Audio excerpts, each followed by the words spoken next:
4 दिसंबर 1872 एक British brigantine ship के crew ने अटलांटिक के पानी में एक शिप को साइलेंटली ड्रिफ्ट करते हुए देखा। उसके सेल्स पार्शली सेट थे और वो स्टेडीली मूव कर रहा था, लेकिन कुछ बहुत गलत था।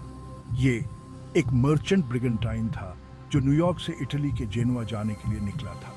कि क्रू को ये नहीं पता था कि वो एक ऐसे शिप पर कदम रखने वाले हैं जो हमेशा के लिए डार्कनेस से कर्स्ड है, एक गोस्ट शिप जिसे उसके क्रू ने बिना कोई निशान छोड़े अबैंडन कर दिया था। फिर भी उसमें एक लिंगरिंग मेलेवोलेंट प्रेजेंस थी। जबकि क्रू पर चढ़े तो उन्होंने वहां कोई जीवित प्राणी नहीं पाया। शिप का डिनेचर्ड अल्कोहल से भरा कार्गो जस का तस था और गैली में 6 महीने का रेशन भी मौजूद था, लेकिन क्रू वो सब गायब थे, हवा में गायब। कैप्टन बेंजामिन ब्रिग्स, उनकी पत्नी, उनकी बेटी और 7 अनुभवी क्रू मेंबर्स के साथ क्या हुआ?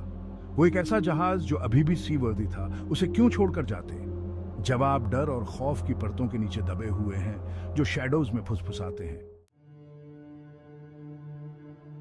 एक किंवदंती के अनुसार कि अंदर एक कर्सेड ऑब्जेक्ट छिपा हुआ है, एक प्राचीन अवशेष जो एक अनजान सेलर द्वारा जहाज पर लाया गया था। कहा जाता है कि यह अवशेष एक भूले हुए मंदिर से था, एक ऐसी जगह जहां हमारी दुनिया से परे संस्थाओं को बुलाने के लिए अकथनीय अनुष्ठान किए जाते थे। जैसे जैसे जहाज जमीन से दूर जाता गया, क्रू को अजीब घटनाओं का अनुभव होने लगा। रात में फुसफुसाहट, अपने आप हिलती हुई परछाइयां और किसी अनदेखी नजर से देखे जाने का एहसास। कैप्टन ब्रिग्स, जो अपनी स्थिरता और दृढ़ विश्वास के लिए जाने जाते थे, कहा जाता है कि वो तेजी से पैरानॉइड होते गए। उनके जहाज पर आए अनदेखे ताकतों ने उन्हें पागल कर दिया था।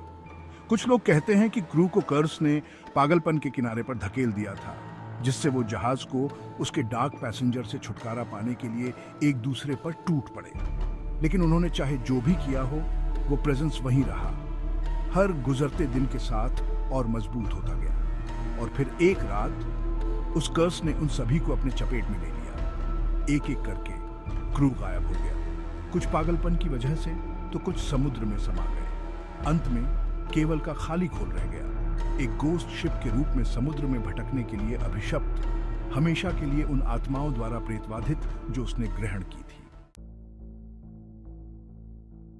अनेक जांच पड़ताल के बावजूद कोई भी यह नहीं बता पाया कि क्रू के साथ क्या हुआ। जहाज को अंततः बचा लिया गया और बेच दिया गया, लेकिन यह उस पर लगे काले साये से कभी नहीं बच पाया।